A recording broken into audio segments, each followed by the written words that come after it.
And our goal this afternoon is to talk more about the liberal arts, but to focus on education for citizenship or for democracy. The title of our panel is Fostering a Democratic Society Through Education.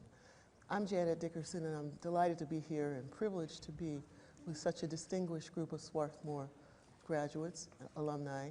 I'm going to do a very brief introduction, and following the format that was established in the first panel, what I'll do is introduce each of the speakers. We're going to go in reverse order today, this afternoon.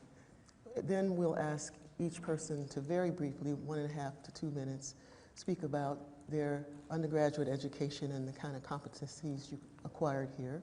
And then each speaker will have a chance to speak for about 7 minutes on this topic. So let me welcome you all again and start by these brief introductions. Chancellor Phyllis Wang Wise is CEO of the University of Illinois at Urbana-Champaign. In this role, she is the Chief Executive Officer of the university, and she's responsible for all financial programs, campus policies, and priorities, with the mission of ensuring a transformative educational experience for their students' next generation of leaders. As you may know, University of Champaign campus has an annual budget of about $1.5 billion, and you have 42,000 students and about 1,800 tenure-track faculty members. Prior to this appointment, you served as interim president of the University of Washington for a year. Before that, you were executive vice president and provost of the University of Washington. You've also held faculty appointments and dean's appointments at UC Davis, where you were dean of the College of Biological Sciences, at the University of Kentucky in Lexington, and also University of Maryland, Baltimore. Dr. Wise is continuing her research on issues concerning women's health and gender-based biology. She has been particularly interested in whether hormones influence brains of women and men during development, during adulthood, and during aging. You are a graduate of Swarthmore College, and you have a doctorate degree in zoology from the University of Michigan. You also have an honorary degree from Swarthmore, right? Our next speaker will be President Tori Herring Smith, who is currently the president of Washington and Jefferson College. You became the 12th president of Washington and Jefferson in January 2005. Under your leadership, the college has grown from 1,200 to 1,500 students. You have raised the academic profile of the students through increasing geographic, socioeconomic, and ethnic diversity. During this time, the college's finances have also been strengthened and stabilized. Dr. Herring Smith has encouraged the growth of the college's global involvement. You've increased the number of study abroad programs from 4 to 40. You've established programs for international students at W&J, and you've also created travel opportunities. And the nationally acclaimed Magellan Project, which we were talking about today, which allows W&J students to take advantage of challenging independent study and travel opportunities, prestigious internships, and advanced research fellowships. And you've made this available to all students, regardless of their economic level. You've done a lot of other things, but prior to coming to Washington and Jefferson, you were dean of the college and then vice president for educational affairs at Willamette University in Salem, Oregon. You served as executive director of the Thomas J. Watson Foundation. You were a Watson Fellow here at Swarthmore. And your background is in theater and writing. You've taught at Brown and developed a curriculum of drama pedagogy, and just have been very nationally recognized for your work in theater. I will just add one other thing. Dr. Herring Smith also is a Swarthmore alum who has doctoral and master's degree from the University of Illinois, Urbana-Champaign, and your husband, Robert Herring Smith, is a computer consultant and also a Swarthmore alum. We call that the Quaker Matchbox. And your son, Whitney, is a Rhodes Scholar at the University of Oxford. Professor and Dean Chris Edley, Jr. You served as Dean of the UC Berkeley Law School, Bolt Hall, from 2004 to 2013. After 23 years as a Harvard Law professor, your academic work is primarily in the areas of administrative law, civil rights, education policy, and domestic public policy generally. Dean Edley has moved between academia and public service, each enriching the other and together giving you broad familiarity with many areas of public policy. You served in the White House policy and budget positions in the late 1970s under President Jimmy Carter and in the 1990s under President Bill Clinton. Your Clinton service included time in the Office of Management and Budget, where you oversaw the budgets and legislative policy initiatives for 5 cabinet departments and over 40 independent agencies, with budget authority totaling in the hundreds of billions of dollars.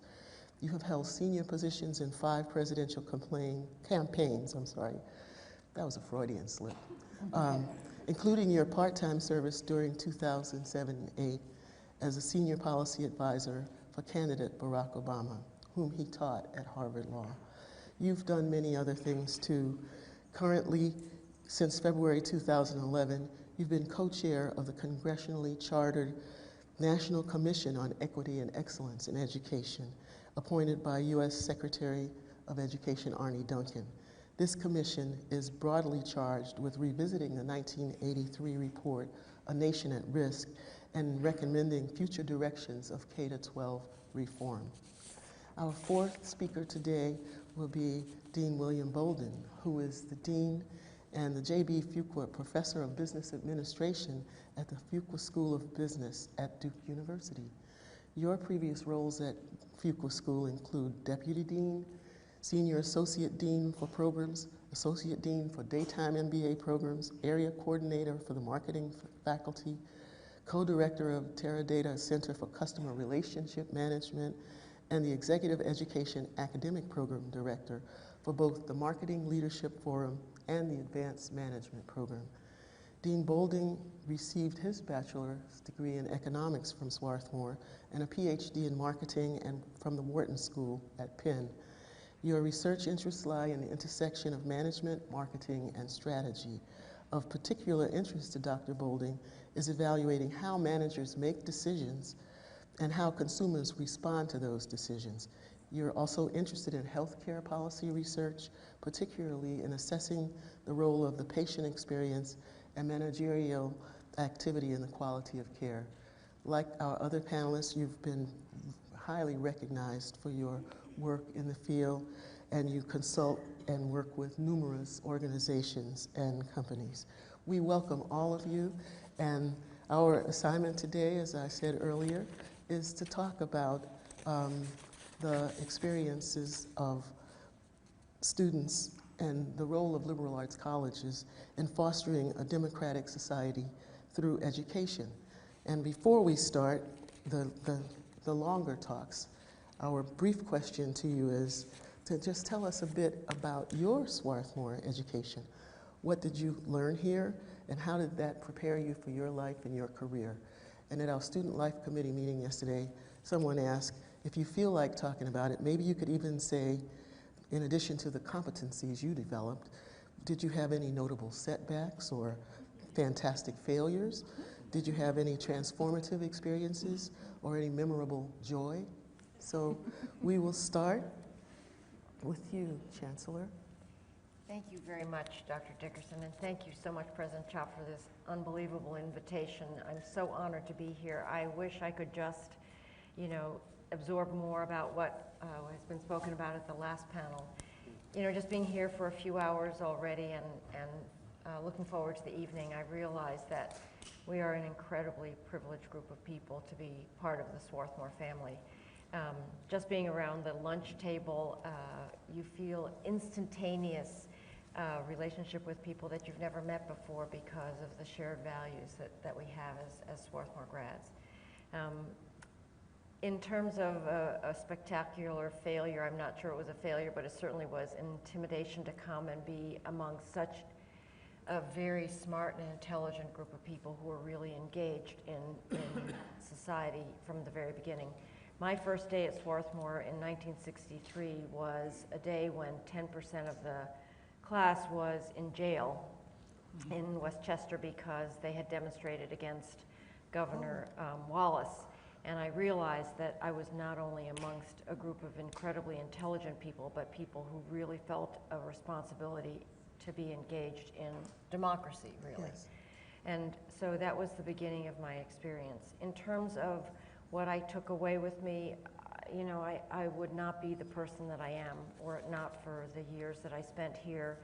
Not only did I learn how to learn, but I understood very, very deeply how important it is to give back because I was in a position of privilege. So for that, I'm forever indebted and grateful to Swarthmore.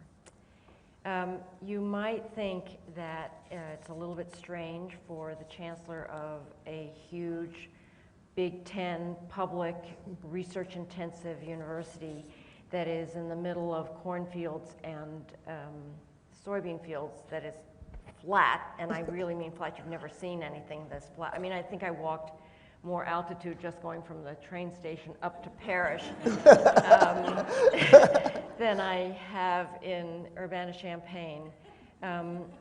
About 140 miles away from the largest city in the Midwest, the only really large city, to come to a small liberal arts college here on the Eastern Seaboard corridor, very close to one of the big cities on the Eastern Seaboard, but a whole corridor of big cities where you are educating a very small group of students who come probably pretty prepared for the kind of experiences that they're going to have here. But as I prepared for this talk and thought about the contrast between the University of Illinois at Urbana-Champaign and Swarthmore College, I actually am struck much more by the commonalities that we share. And I'd sort of like to talk about three major goals that we share in common. Can we do that after others get a chance? Yes. Oh, I'm sorry. Oh, I didn't that's realize right. you wanted to do that. Yeah, we're going to do Yes, the of short course. ones first, but that's good because you're ready to go. Thank you. Yeah. So, Professor Smith. So what did I learn and how did I fail? I failed so many ways. I came out of a large public high school in those flat fields of corn and soy that you describe in Illinois. And I often say when I came to Swarthmore, if you'd asked me if Charles Dickens was an astronaut, an author, or a painter, I might have guessed he was an author. And I left Swarthmore 3 years later as an English major, and that was thanks to the hard work of Tom Blackburn and David Cowden and others in the English department who saw me through, who taught me how to write a paper, who taught me how to analyze literature. And I think if I were to capture one thing that changed was I would say they took me from being someone who we were talking earlier about the drive for grades, someone who was a student first, and by a student I don't mean anything glorious. I mean somebody who just wanted the A, to someone who became a learner and wanted to ask questions and became curious, was willing to slow down, although Chris and I were comparing notes. We both went through Swarthmore in 3 years and consider it to have been an unfortunate decision. But I think that movement from get the A to ask interesting questions and pursue was a big thing I learned. I also wanted, you mentioned, Phyllis, your first day. And since this is a panel about democracy, I must share with you my very first class at Swarthmore, in which I appeared in 1970, and you can imagine everybody was in cutoff jeans. I was in a little skirt because my mother told me to wear one. And I arrived at my Philosophy 1 class with Professor Sheldon Fry. He handed out a syllabus, or no, sorry, he walked into the class and he said, this is Philosophy 1, and you know, I want to be democratic. So I'm going to leave you all, and you decide what it is you want to study, what you want to write papers about, and whether or not we should have tests, and if so, on what. And I'll be back in about 45 minutes to find out what you've decided. Wow. Off he went, and of course you can imagine chaos ensued. He arrived back 45 minutes later and said, so what did you decide? And we admitted we had gotten nowhere, at which point he handed out a syllabus and said, I hope that teaches you something about freedom.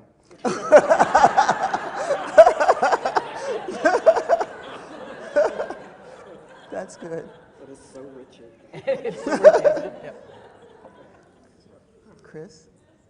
It's your Oh, turn. my turn.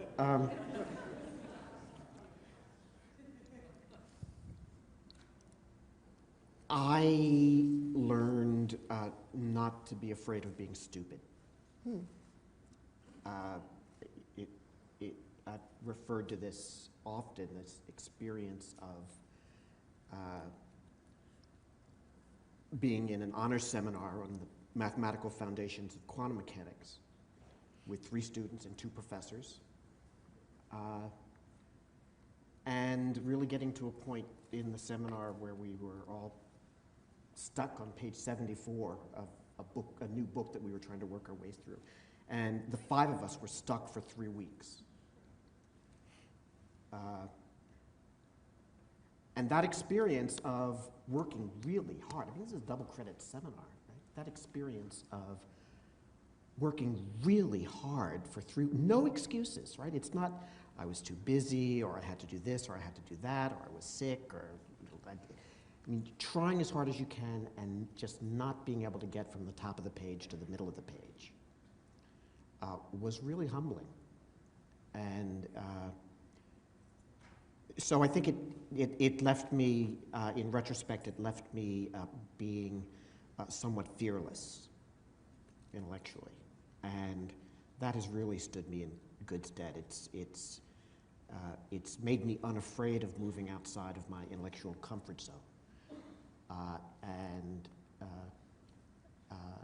excited at the prospect of taking on issues, problems, subjects about which I know very little, if anything. So that was both my biggest success and my biggest failure at Swarthmore. I chose to come here because I knew it was academically intense, beautiful, and had girls. And I swear to you, that was the order in which really. And I have never regretted it for a second. That's fantastic. Thank you. To put into context what I took away from Swarthmore, you have to understand how improbable it was that I came here in the first place. My college plan was not to go. And my role model was my older brother, who had made a choice not to go to college, and so I assumed that I would have that same option. I informed my parents that I, too, was not going to college, and they said, yes, you are. And somehow they had different rules for me. So I started doing extensive research, which consisted of looking at the things that came in the mail,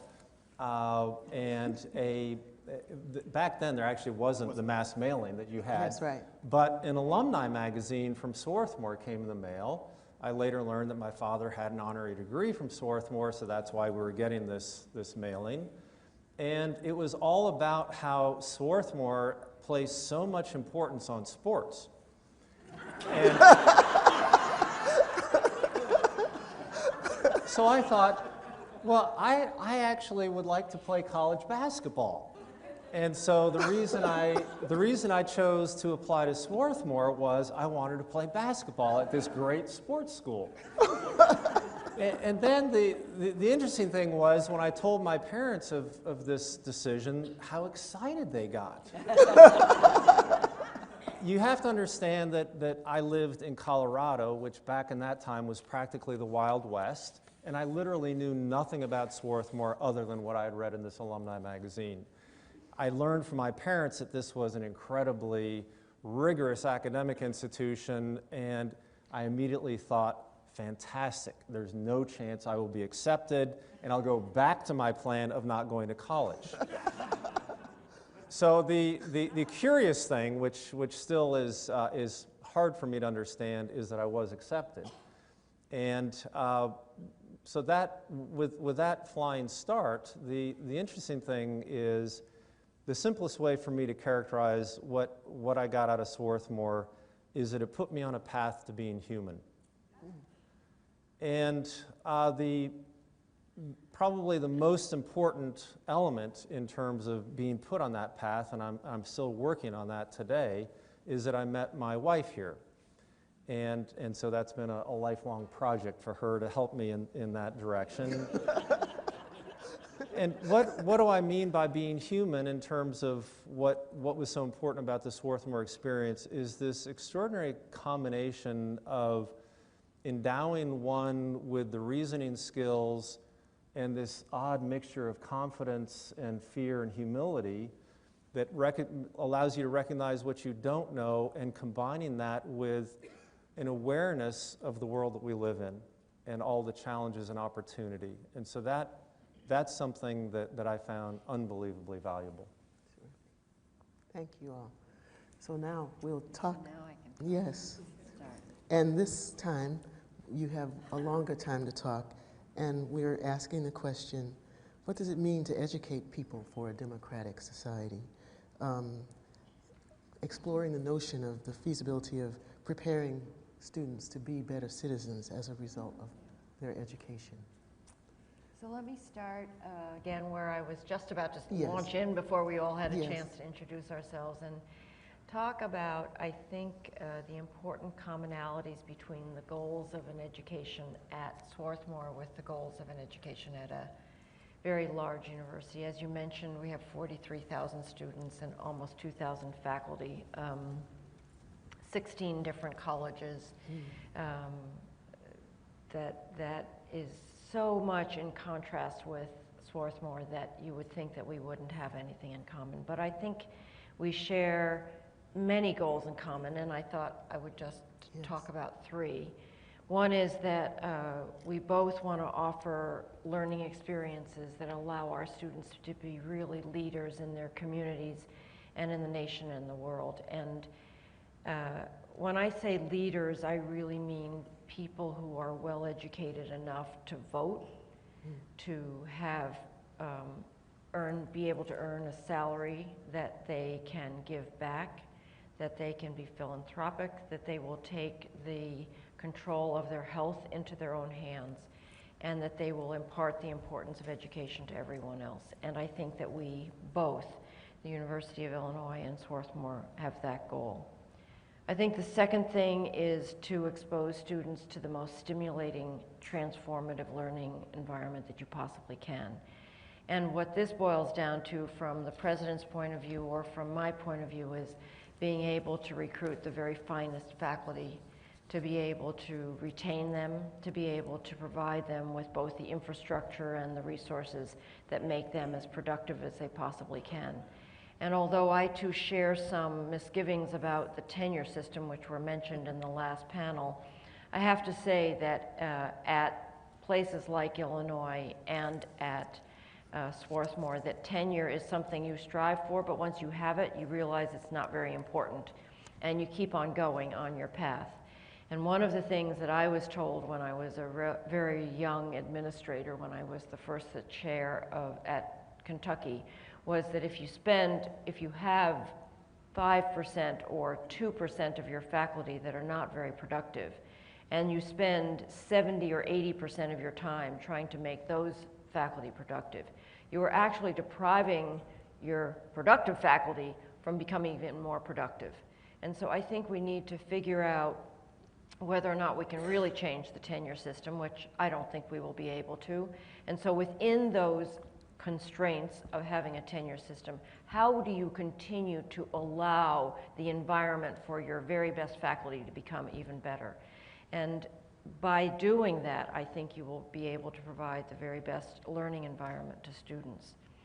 And I think that the third thing that we share in common, which has already been talked about here, is the importance of educating students in something much more beyond their major or their discipline. The statistics today are that all of our graduates, or most of our graduates, will have 3 different professions during their life. Not 3 different jobs, not 3 different jobs at the bank, 3 different jobs at the pharmaceutical company, 3 different jobs at whatever, but 3 different professions. Perhaps one in industry, one in the nonprofit foundation world, and one in the academy. And so I think it becomes critically important to be able to teach students how to learn, something that we all claim that we learned how to do. And I think that that is not easy to do at Swarthmore, and it is even harder to do, I think, at a place like Illinois, where we are able to attract some of our very, very finest, but also a lot of students who just have a great deal of potential, and where it is our job to make sure that they don't sort of slide through under the radar screen, you know, taking easy classes and then not really being prepared for the world that they're going to go out into. And I think that I bet that the vast majority of students at both of our universities will have global experiences, and I don't mean just going on vacation to a country abroad. I think there are several challenges also that we face in common in terms of educating for democracy, and I thought I'd just talk about four. The first one for us is access. How do you provide access to excellence in a public university situation where the state is so quickly and rapidly withdrawing support?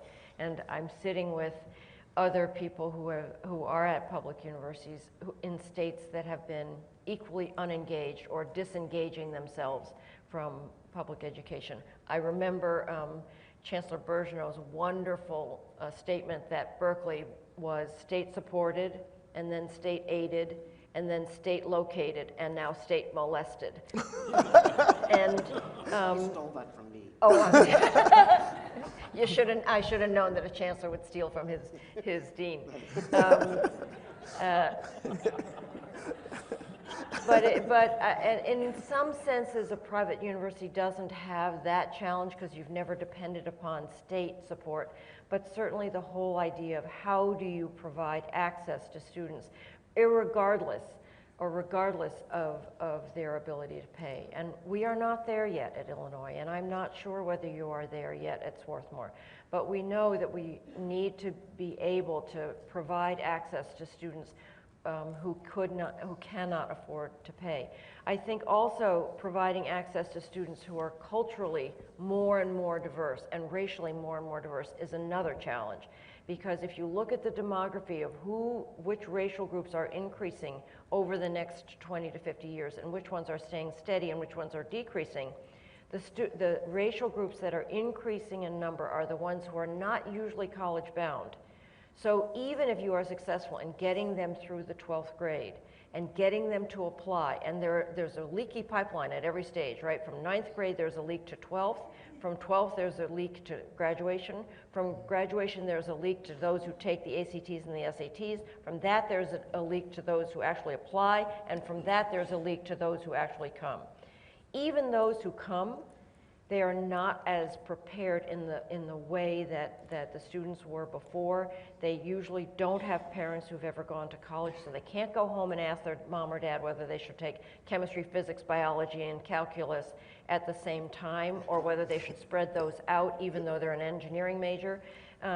So it becomes an incredible challenge for us, and I'm sure some of that applies to Swarthmore also, to be able to provide the mentoring, the advising, the constant looking after them that is really required for them to be able to succeed.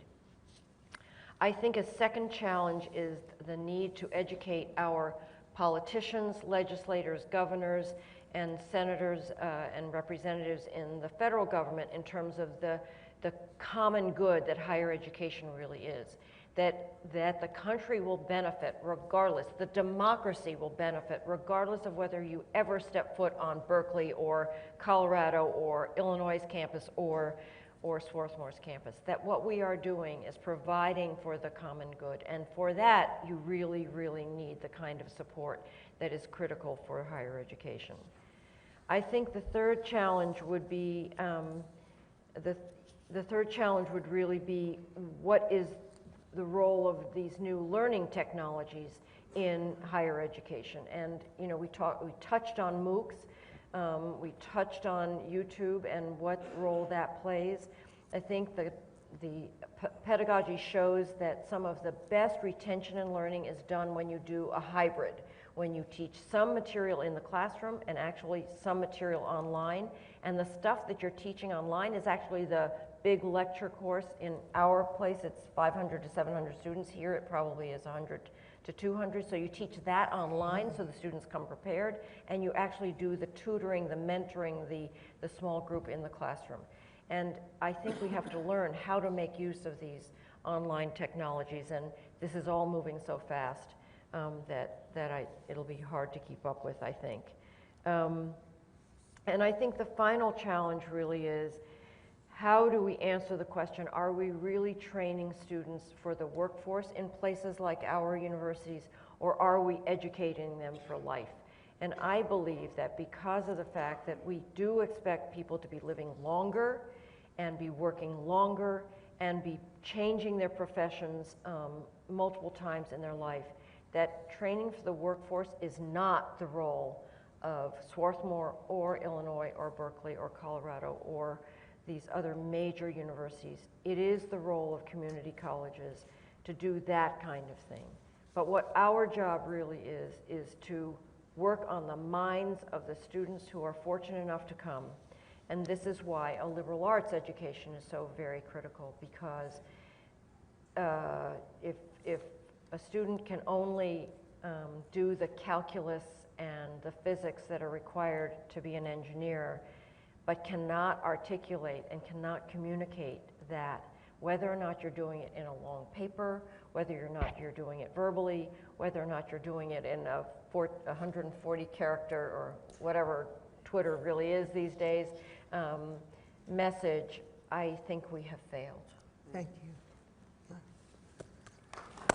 Thank you. Well, it's hard to follow that. I want to focus a little bit, I think, more narrowly on the issues of democracy and liberal arts. The college that I am honored to lead is named after two of our presidents, and we talk a lot about democracy there. And I think a lot about democracy in terms of the education offered at small colleges like Swarthmore, like Washington and Jefferson, because I really think that these small liberal arts colleges are the hallmarks of American education. They are uniquely American. And if you question that, all you need to do is begin to look and listen to the international students who come to our campuses. And they will say things like, I never had to think in class before. I never had to express my opinion before. That begins to tell you about how the keys to a participatory democracy in terms of civic discourse and the ability to think critically across broad ranges of different fields is at the heart of the American liberal arts college like Swarthmore, and really at the heart of our country's commitment to a participatory democracy. In fact, Jefferson, of course, was a great proponent of this connection because he obviously wanted to build up a public school system. They only saw it going through third grade, but that, you know, it's a beginning. And then the university, I mean, for the vast majority, the third grade. But he said information is the currency of democracy. And I've thought about that a lot, and I agree and I don't agree. I think information is one currency of democracy, but even more important is the ability to think critically about that information and to be able to manipulate it, to consider it, to analyze it, to weigh the difference between evidence and opinion, and so to become an educated voter, so to become someone who can be active in a community, understand what common good means, be able to analyze the obstacles to common good, bring people together around key ideas, key initiatives, and move them forward in what I've said is sort of uniquely American way. This is why I think we fail when we think we are going to readily and easily export our democracy to a place like Afghanistan or Egypt. How possibly could countries like those that have no free press and no mass education ever have an American-style participatory democracy? It's simply impossible. We're asking them to do the impossible, and I think we shouldn't be surprised that they're running into all kinds of obstacles and seem to be moving backwards in some ways. I was privileged to teach in Egypt for 3 years at the American University in Cairo, and I remember talking about, they style themselves as a liberal arts college, and they really do their very best to engage the students in critical thinking. And I remember talking to one Egyptian set of parents of one of my students, and they were complaining. They said, we don't understand this seminar model. This makes no sense at all. We are paying literally 100 times what we would pay to send our, in this case, son to the University of Cairo, because we believe this is a good education. You are hiding the answers. Why are you hiding the answers? Wow. Just tell the answer, our child will memorize it, and then our child will have it. They said, we are paying to get an American education. Give us the answers. That tells you a little bit about the radical difference between the way education is perceived in terms of the movement of the populace, in terms of support of the common good, in a place like Egypt and a place like America.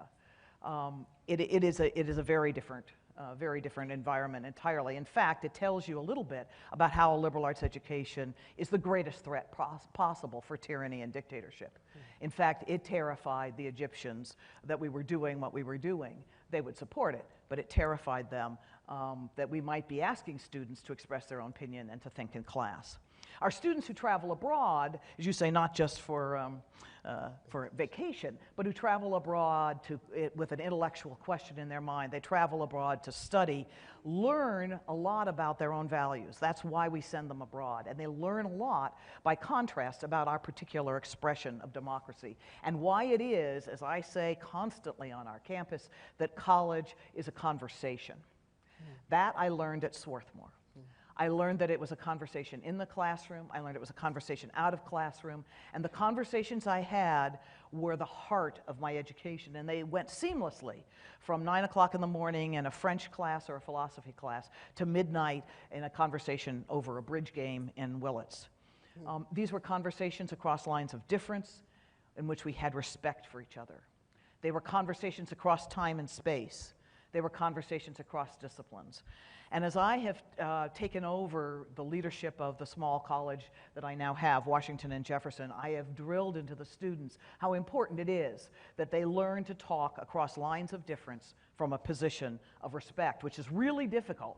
Because if they go to a large school, and I went to Illinois, was privileged to go to Illinois, I watched my undergraduate students cluster in clusters of individuals who agreed with each other. A perfectly human impulse. I'm passionate about environmental health, so I pick up Chris, and Chris is also passionate. And so we hang out together, and pretty soon we're living in the same off-campus house, and we're having dinner together, and I'm with people who make me comfortable. I'm not being challenged by somebody who says, I think industrial growth should trump environmental health.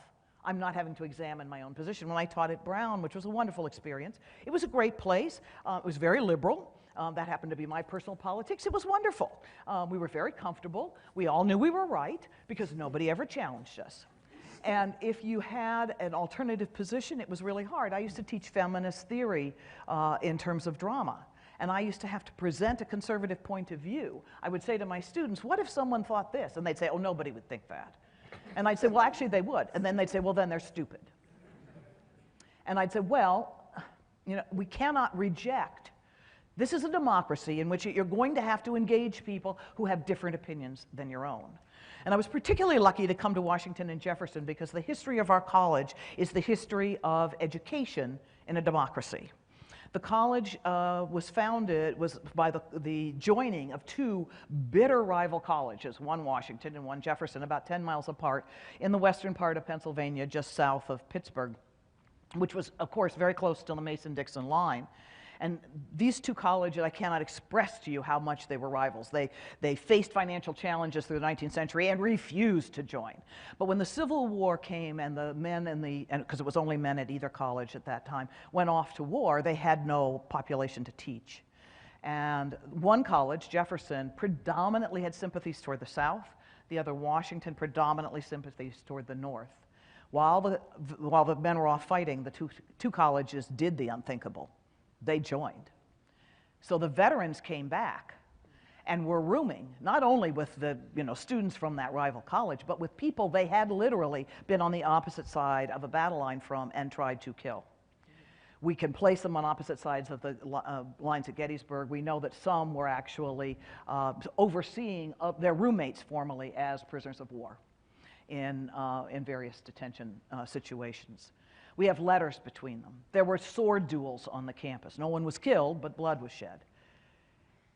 If those men had not learned that in the service of education, they could learn from each other, although they were different, and that they had to respect each other in order to learn, we would not have a college today. And so we have a college with 2 towers. And one for Washington and one for Jefferson, not a single point of view, but 2. Our students today carry on this tradition. And 4 years ago, they formed a new residence hall because a lot of this teaching for democracy occurs outside the classroom. They formed what we call a theme house. They call it Civics House. And in Civics House, to this day, you must room with someone who disagrees with you about an important political or social issue.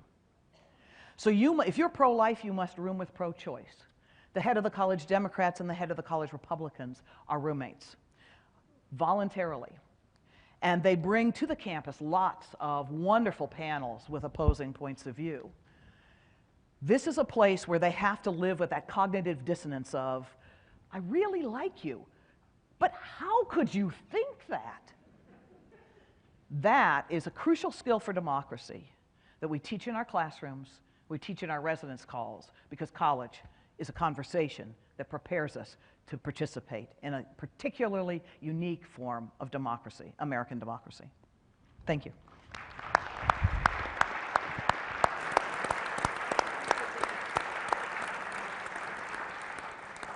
Terrific. Thank you. I knew I should have caught an earlier plane back home, but then I wouldn't have gotten the invitation to live with Tori, which is really intriguing. Yeah, I'd love to live with you. I'd love to live with you. So, We'll talk to my husband. okay, all right. So let me say 3 things. Well, first, just a footnote. The convergence of perspectives and views, this panel and the last panel, is really remarkable. And I agree that it just underscores the power of this experience, this shared experience from our time on this campus. So 3 quick things. One is, in 1994, 5 or so, while I was working in the Clinton White House, I was asked to delay my return to teaching at Harvard Law School to stick around and help the president figure out how to deal with the affirmative action policy issue that was on the front burner because of congressional Republicans' opposition to federal affirmative action programs. And over the course of about 6 months of quite regular seminar-style conversations, Socratic seminar-style conversations that I had with the president and vice president, we kept using this example of Joe Sixpack, who of course is white. I mean, he wasn't Jose or Leroy, it was Joe. And he had a beer belly, and he was in a bar. I mean, this is sort of the image that we had in mind. And what would Joe Sixpack think about this argument or that argument? Or why is Joe Sixpack upset about this social policy or this political development? So this is about the empathy that Sean and Dr. King spoke about. And that device of trying to understand the perspective of the other person is unfortunately something that does have to be taught. If you don't believe me, just listen to talk radio. It obviously is something that needs to be taught and reinforced throughout life.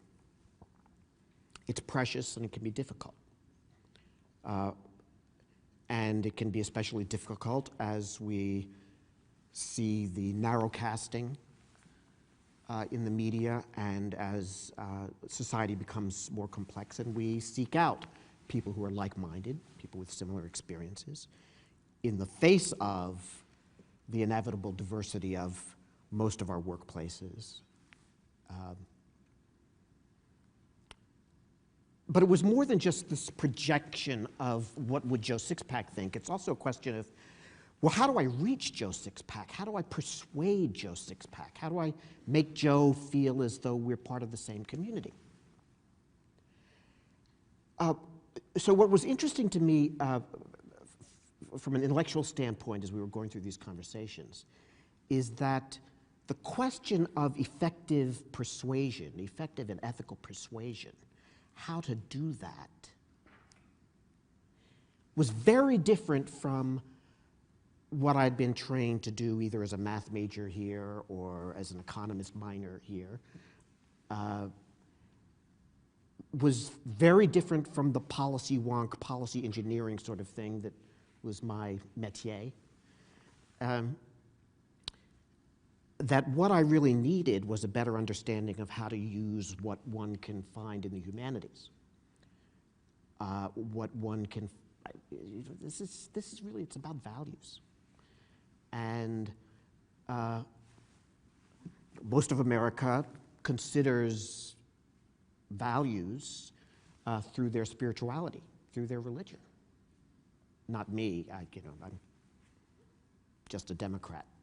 But that's where, that is where most people think about moral issues, think about ethical claims. But understanding someone else's humanity and how to connect theirs to yours,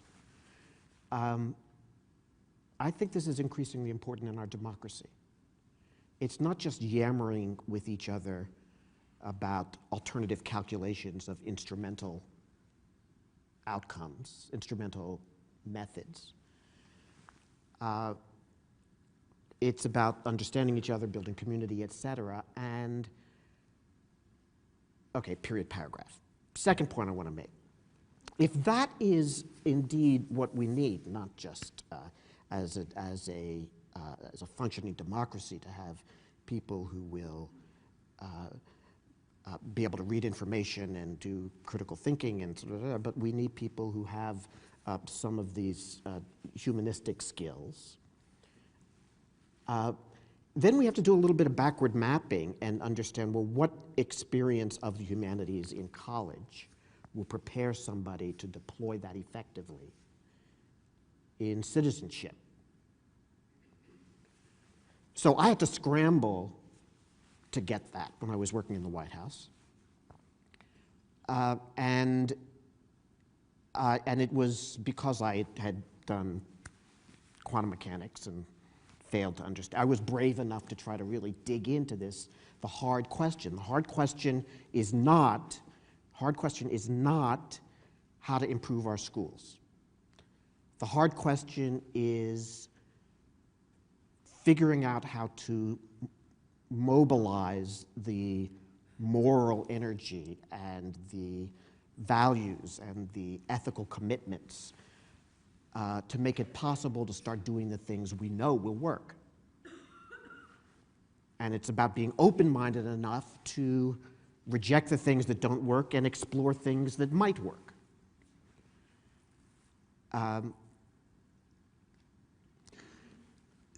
So to me, a lot of our conversation has been thinking about what does it mean to do liberal arts from a sort of an inductive way. It's what has to happen in the distribution requirements, or what has to happen in the crosstalk between museums and biology labs, which is all to the good, but I'm trying to think about it in a different way.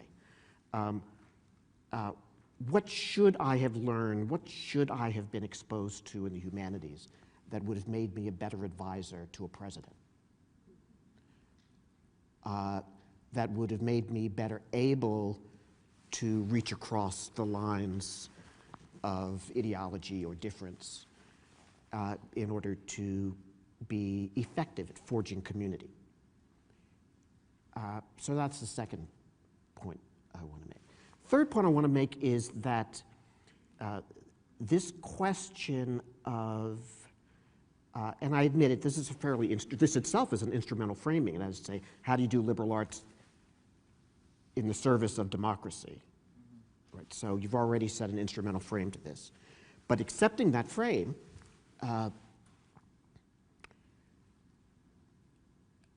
there's a big handicap that I think institutions face.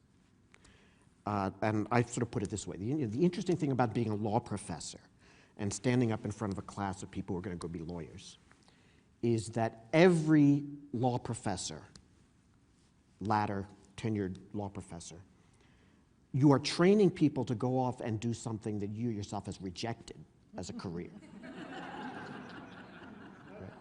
I mean, I'm not a physicist training graduate physics students to go and become a physicist, right? I'm training people to go and do something that I would never want to do, no matter how high the salary. So that's a little weird. But then the other thing is that we're deeply committed, I'm deeply committed to the idea of being multidisciplinary in the solution of complex problems. I think that's almost part of the definition of a complex problem. Is the need to bring multiple tools, multiple ways of thinking to that. And even if you study a particular way of making the world making, and I love that expression. There are other ways to make the world, and the question is how to integrate those to help form a solution. Well, at the law school, that's fine, but I got people who are philosophers and people who are economists and people who study torts and people who study securities regulation, and they're all working together, but they're doing their thing. And to the extent they break down the silos and collaborate, it's in their research and writing. But the classroom is still silent, by and large. And to get away from that requires a reinvention of the course designs and the pedagogy. It requires people to teach outside their comfort zone, at the edges of their disciplinary expertise.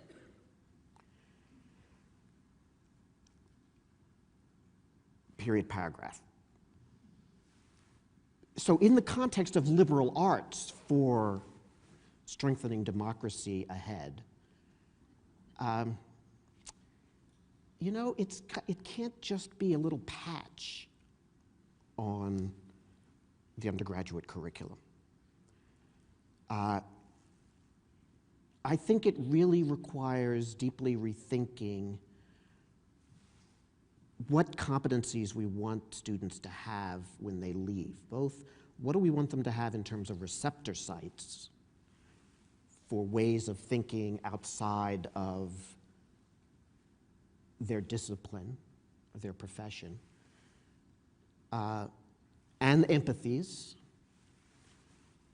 but also the integration in order to problem solve. And it's a special challenge because the people who come to teach at a great institution like this or at one of the world's leading public research universities, they get there by being extraordinarily talented in a discipline.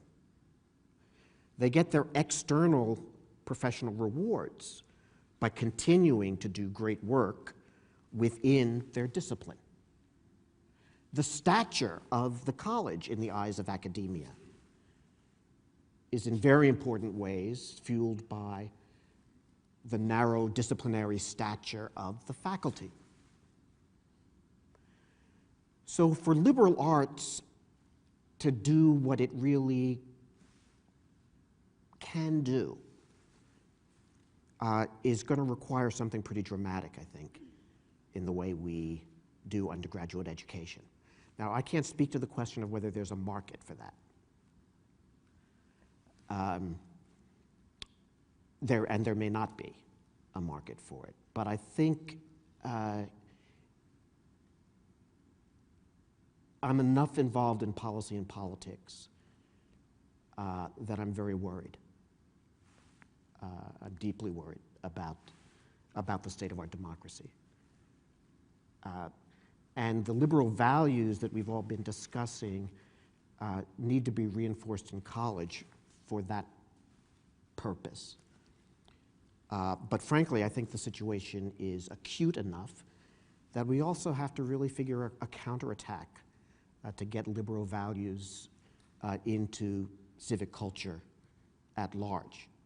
We can't wait for the future generations of college students. We got to do something to give a booster shot to the folks who are already out there screaming at each other.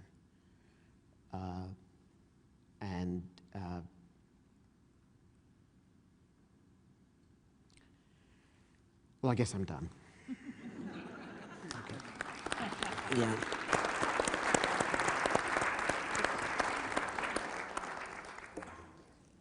I can't tell you all how lucky I feel that I am the last speaker on a day following a series of people who have clearly maximized the value of their Swarthmore education. And in the spirit of full disclosure, I worry a little bit that all of you may be equally lucky having to listen to me, in the sense of, as a dean, you're asked to give talks all the time. And the truth is that not all those talks go exactly as you had intended. Sometimes you just don't connect with the audience. And I was giving a talk recently, and I was going on, and which is probably a bad thing right there.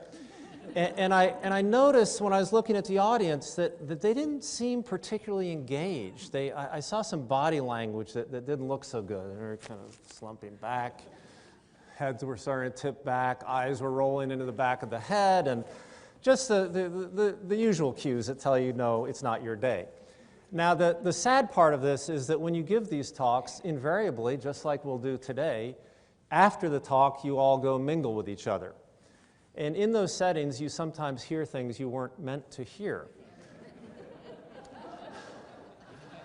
So I was standing, minding my own business, and I heard someone behind me say, if I only had 15 minutes to live, I'd like to spend it listening to Bill Boulding talk. And I was stunned. I mean, here I'd been so worried that I wasn't connecting with the audience, and I realized that I had simply confused boredom with the fact that I had mesmerized this audience. But sadly, in fact, this person was not done with their entire thought, because the entire thought was, if I only had 15 minutes to live, I'd like to spend it listening to Bill Boulding talk because it would seem like a lifetime. Now, I don't think that this is coincidence, but my original instructions were talk for 15 minutes. And then that got cut, and so, anyway. So, I am certain that everything that I have to say has already been said far more eloquently by everyone else you've heard today, and so a lot of what you're going to hear will sound familiar. And let me start with this view of democratic society. I think at the core of a democratic society, or at least our democratic society, is the idea that we can freely express our ideas, but at the end of the day, we work together to advance the common good. Now, I don't know if you've noticed this, but lately we're having a little bit of trouble with the work together part to advance the common good. I mean, this has become a serious problem in our society. And I think that that's a very bad thing if you think about all the comments we've heard today about the importance of collaboration. So if we can't work together, then essentially we're turning our backs on something that is the key to innovation, that's going to be the way that we'll tackle challenges, whether they're in health, whether they're about our energy future, whether it's about the sustainability of our planet, or eradication of poverty, or fixing education, that the way we will drive innovation is through collaboration. And so that's not a good outcome. And you might say, well, what has changed fundamentally such that our collaborative efforts don't seem to be reaching that point of achieving common ground? And I think that it's not that people have become less good human beings. I think the world has gotten more difficult for people. And that the world has changed in a particular way that suggests to me that the times we live in today are simply far more interdependent than any other time in our history. And when I make that assertion, I have yet to have anyone challenge me on that point. Now, when you talk about interdependence, people go, oh, yeah, that's good. That we're all connected. And in fact, we are. We're so much more connected than we've ever been before. But if you look at what does interdependence really mean as it plays out in our lives, let me take a simple example around energy. If you have political turmoil in the Middle East, then you have concerns in this country around the price of gas, the price of your heating oil, and it changes behaviors, and people start to worry about, we need energy independence. So you have a group of people who say, we can get energy independence. We're going to unlock shale oil and gas, and we're going to frack. And so then you have people go, well, wait a minute, if you're fracking, then you're affecting the quality of my water, potentially, and you may be ruining our environmental future. And so then you have people who say, well, why don't we find alternatives to big oil and gas, to carbon? Why don't we get biofuels? And so then we rip out the rainforest in the Amazon, and all of a sudden we're literally destroying the lungs of the world.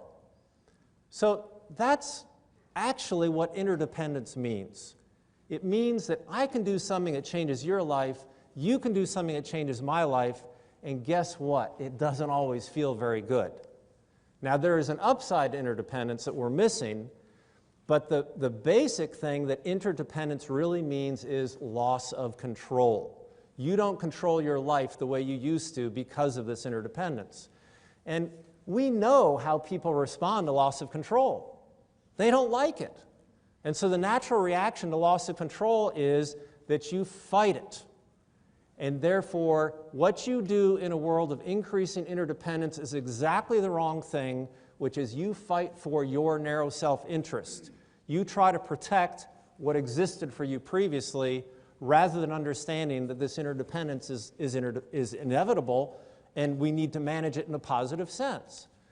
But the consequence of this interdependence is you see a society that is increasingly polarized, that you see extremism as the modus operandi, and what you have are people, because they're fighting for their own interests, they're either going like this with each other, or they're not even listening to each other as they talk.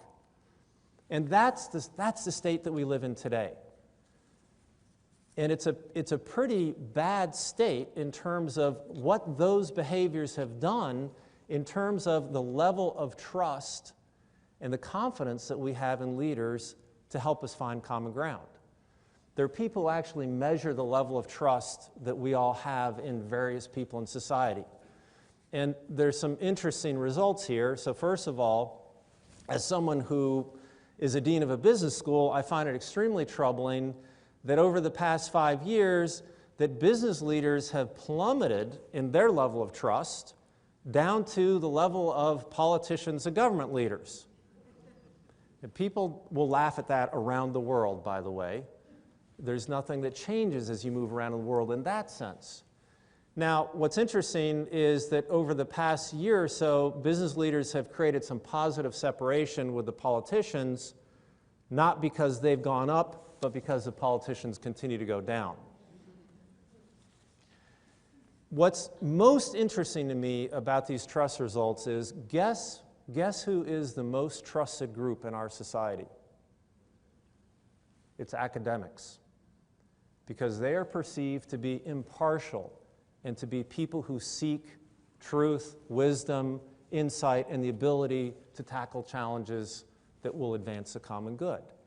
So my view is that as academics, as academic institutions, that we have both an opportunity and more than that, an obligation to use that platform in a way that does help us produce the kinds of leaders and the ability to find common ground in a way that we haven't done before. And so from those very high-level comments, I want to jump to what does that mean then in terms of the role of liberal arts in getting to that position. And I'm just going to point to 3 things. And I'm going to go in ascending order of the difficulty or the gap that we have between the current experiences and where we need to be. So the first thing is, in order to work effectively and tackle challenges in the world today, what you need is competence. You need to have the reasoning skills that allow you to work through the interdependencies and see the complexities and the difficulties and yet the opportunities. Now, there are two things about the way we do that right now. The first one is, invariably when we talk about reasoning skills, we talk about critical reasoning. And what's interesting is if you look at all of our faculties and if you look at how we train our students, we're training everybody to be a critic. And we're really good at being critics. But we're maybe not so good at teaching the connecting skills that I heard about during the day, that the ability to see how things go together, to understand the broader perspective. And I think the other part of that is that it's not enough to be a critic, to be against something. You need to be for something. And so you need to teach the skills around what should you be for? What should you be going toward, as opposed to what should you be criticizing and putting in your rearview mirror? The second thing that I want to call attention to is purpose. And what I mean by purpose is having an awareness of the world that we live in, having an awareness of the opportunities that all of us have to make a difference in that world and the challenges that go with that. And I believe that the more that we can expose students to experiences that help them see what they can be for, how they can make a positive difference in terms of engagement in some way, will really help them move farther on this first dimension around let's go beyond critical reasoning to reasoning that advances innovation. And so I think that a way to put it that we use it at Duke is show students how we can put knowledge in service of society. How do you translate from the ideas to the actions that will make a difference in the world? And then the last thing I want to talk about are values around collaboration. They're kind of deeper values, but I want to focus on the collaboration issue because this is at the core of what we've been talking about today and the core of why we're not collaborating and advancing the common good. So the first thing is that if you look at how people collaborate, I don't think they have enough help. They haven't thought deeply enough about how you collaborate effectively. Simple example of this is when people talk about collaboration, and by the way, it's not just in this room that people talk about collaboration, they talk about it everywhere as something that's fundamentally important to our future. But when they get to the practice of collaboration, what you see is groups forming together that are all homogeneous. People want to work with people like them. And what's really scary to me is that if you go back to this trust survey that I mentioned, the biggest gainers in terms of the level of trust that's held over the past 5 years are people like yourself. That each one of you say, the people I trust are the people like me. Those are the people I will go to for information.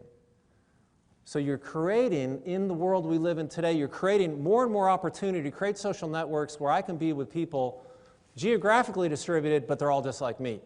Fantastic. What does that do? It reinforces, first of all, you gain no benefit from collaboration because it's just repeating yourself over and over. But in fact, it's worse than that. You have negative consequences. I'm just going to give you one simple example. In 2008, before the presidential election, conservative Republicans were asked the question, what is Barack Obama's religion? And before the election in 2008, of that group, 16% responded that he is Muslim. Now fast forward 4 years later, before the election in 2012, Barack Obama has kind of been out there for 4 years. there's been a lot of stuff about who he is, what he does, what's his religion. And so they went back to the same group of conservative Republicans, and 4 years later, after all of this exposure, the percentage of that group that thought Barack Obama was Muslim was 34%. It had more than doubled.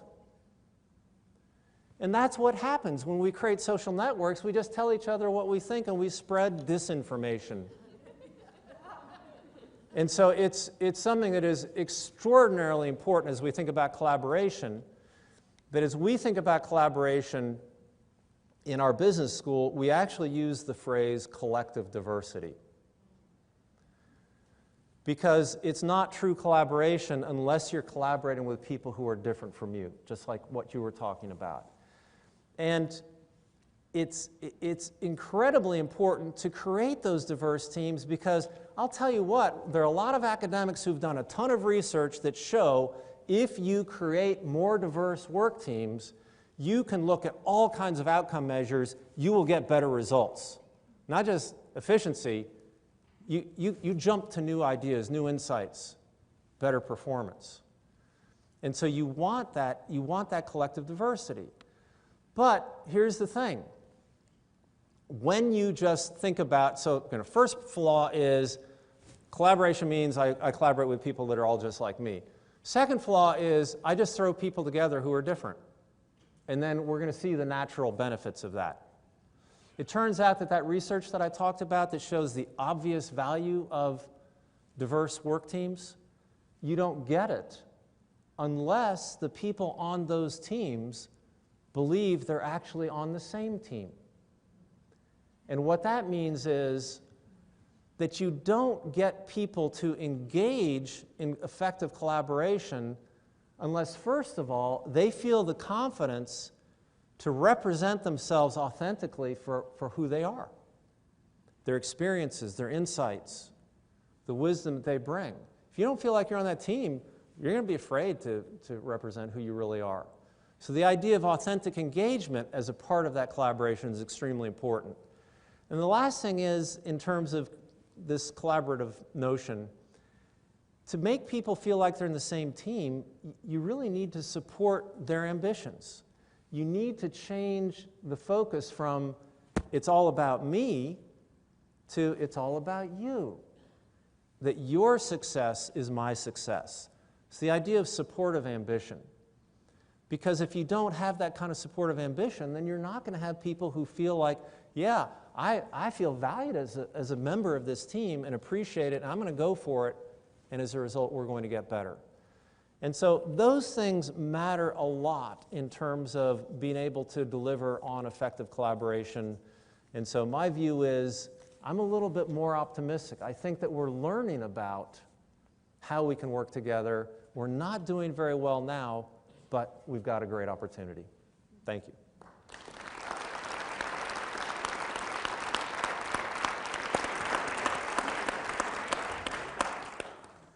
Wow. So you have each given us a lot to think about, and I'll give you a chance to talk to each other, but let me say first that one thought that has come to my mind as a result of the comments each of you has made is a link back to the article that Rebecca Chopp wrote in the book, Remaking College, where she and her co-author write about intentional communities.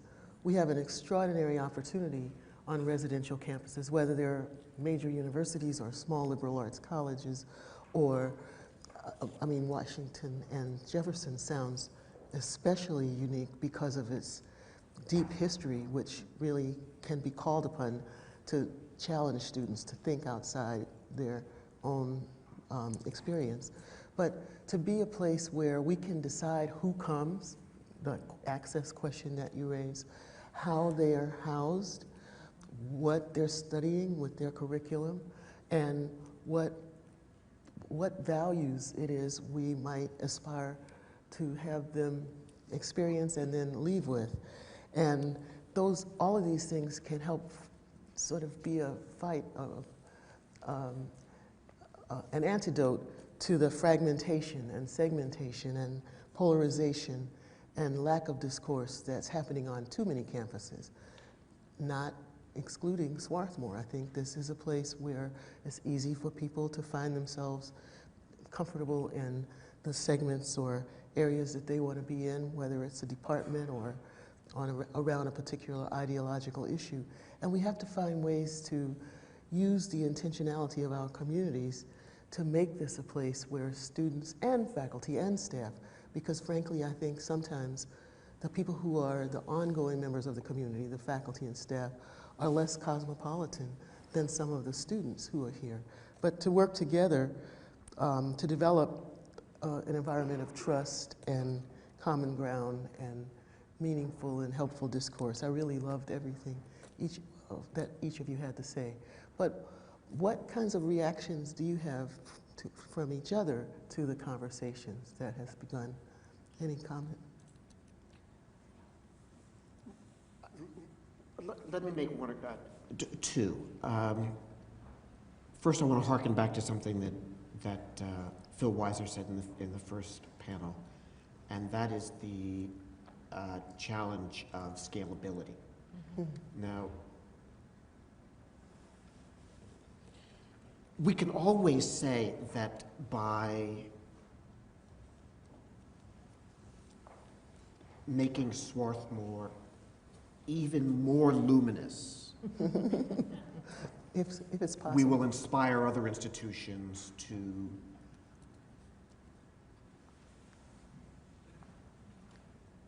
if not fully absorb and embrace our values and aspirations, at least mimic them. Right? So that's one strategy in terms of where Swarthmore goes with the liberal arts. Another strategy would be to think, can Swarthmore invent a way of doing liberal arts with an intentionality framed by civic participation? Can Swarthmore invent a way of doing the liberal arts that is scalable to Berkeley or to Champaign-Urbana? Now, those are sort of different things, and I guess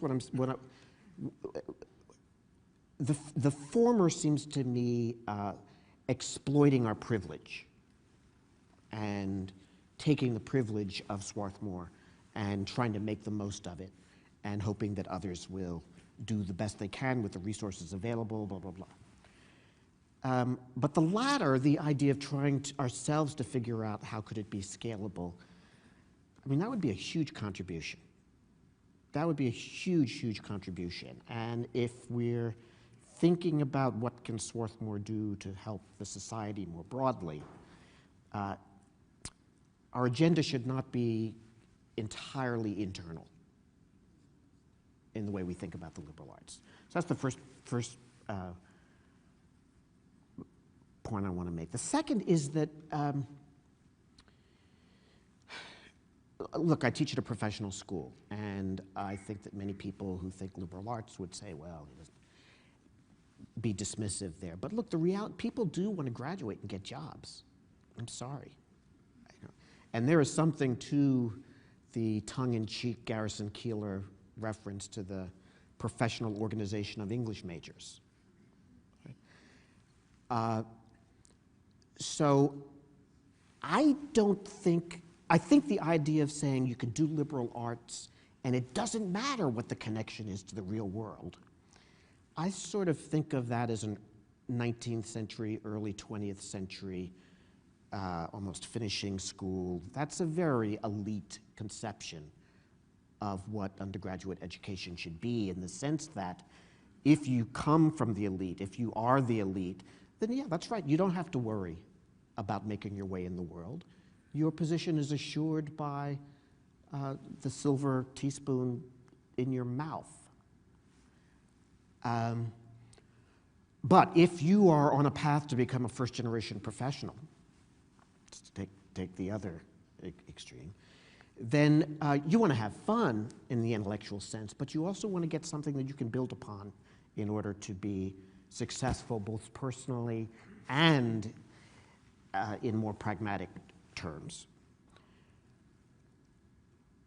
what I was trying to get across is I don't think that means that the humanities are irrelevant, because I certainly have found in my work outside of academia, which I emphasize, my work outside of academia, the humanities are useful, can be useful, and usefulness is not a bad thing. It really isn't. It's not the be-all and end-all, but it's not a bad thing.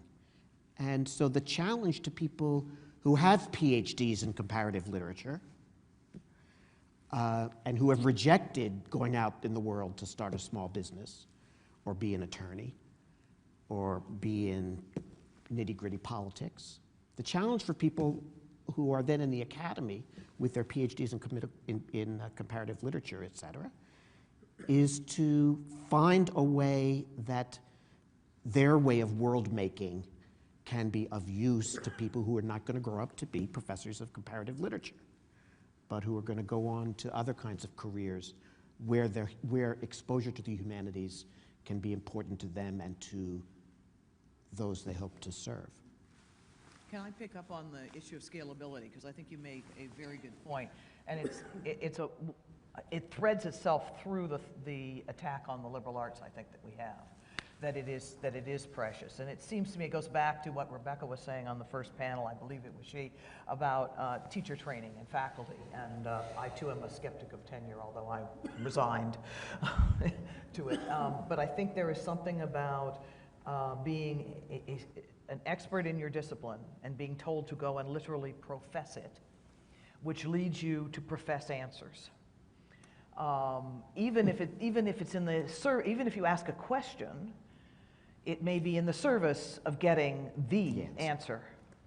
And I think one of the things that Swarthmore did particularly well, and that's, I guess, what I was trying to get at with the difference between a student and a learner, was that I had many professors here where it was about the question. Yeah. And it wasn't about the answer. I've done a lot of faculty development in my life and talked to a lot of people in different kinds of institutions. I think you can scale it if you can train the faculty to make it about the question, to write an exam in which it is impossible to cheat because there are good answers and bad answers, but there is no right answer. So they're judgeable answers, but not the answer. I found that here at Swarthmore, that's where people guided me. I don't see a lot of that, but I think it has to do with training the next generation. Yeah, that's great. So I would like to be just a little bit provocative and say that, number one, I don't think you can scale up Swarthmore, and number two, I don't think we should. That I think that what we should share in common is the idea that what we're trying to do is teach all of our students to learn, to be inquisitive, to be ready for the unexpected. But how we go about doing that at a place where there are 43,000 students and a ratio of 1 to 15 or 1 to 20 has to be different than the way we do it at a place like Swarthmore. And if we deny that, I think we will be doomed to failure at places like Illinois.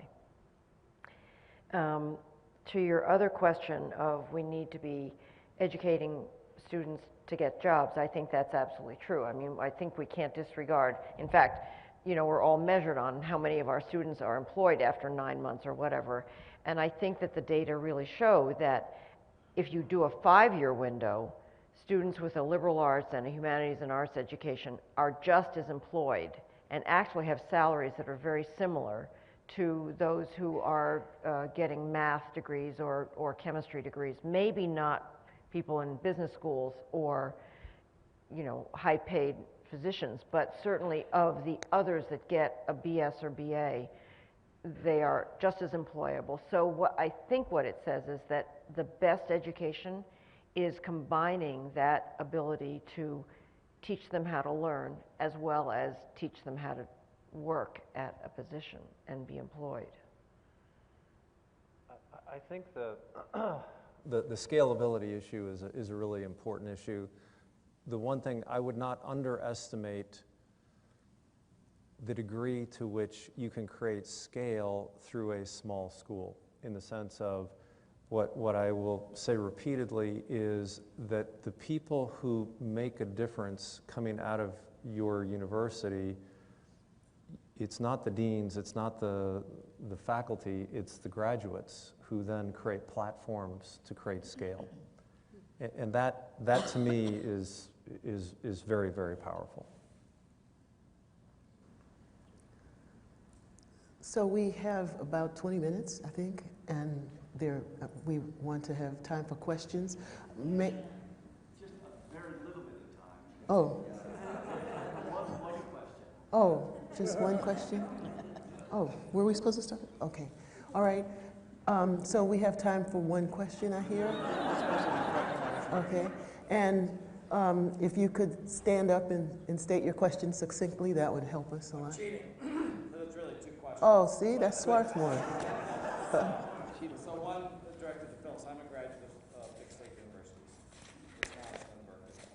And I was interviewed once for a job at big state university at UC Irvine. And my concern, well, first of all, I'd say any discussion of liberal arts we have to say it in these words, it's a discussion of the essential function of undergraduate education, because liberal arts is only an undergraduate teaching project. And it's also where we reach the broadest, we have the broadest reach in society for undergraduate education, for the university population is through the undergraduate population, which is much larger than graduate school populations. My experience leaving the state schools, which I love, and I got a very good liberal arts education at Wisconsin. I don't think it's possible the same way today, but I did have that then. And then being a graduate instructor at Berkeley, and then being in the job market, is the absence of teaching evaluations for career promotion of faculty in large research universities for professional advancement. I was told in my job interview at UC Irvine what a great job it was. I was already at Swarthmore. What a great job it was, because undergraduate teaching evaluations would never determine my future as a faculty member in that institution, and that's why UC Irvine was a great place to teach. And so if big universities and research universities cannot square teaching evaluations for undergraduates with the research work, we may be too far gone, because the students, their parents, and friends are often cynical today about undergraduate education in research universities, because they know, one way or another, their faculty have never been held accountable for the quality of the teaching, unlike Swarthmore and places like it. And my second question is to you, Chris. It's an anecdote, but it's kind of the other end of the democratic question. I was at Yale years ago, for an event, and I was seated at a table for dinner with a senior faculty who was about to retire, who was closing down his own basic program in the languages and literatures at Yale. And we were arguing with him about 2 points. Why cut his own program this way? And also, why were the arts, in particular, so weak and remain so weak in the undergraduate curriculum of the Ivy League elite schools, in particular, Harvard worst of all? And his response was, and we were saying, and my point was, how the leadership of the country so consistently comes out of Yale and Harvard, meaning the presidency. And his response was, if it's not broken, don't fix it. Of course. Right. That at Yale, if we're sending Yaleys consistent to the White House and Harvard alums without the arts or humanities in the education of the ruling people of the country, meaning people you met with at the White House in '94 and also in other ways. And the answer to your question seems to me terribly obvious. An acting class for the jokes of six-pack scenario. The last thing you can find as an undergraduate at Harvard. Yeah. So our elite at one end are not getting certain things. And I've heard the answer, if it's not broke, don't fix it.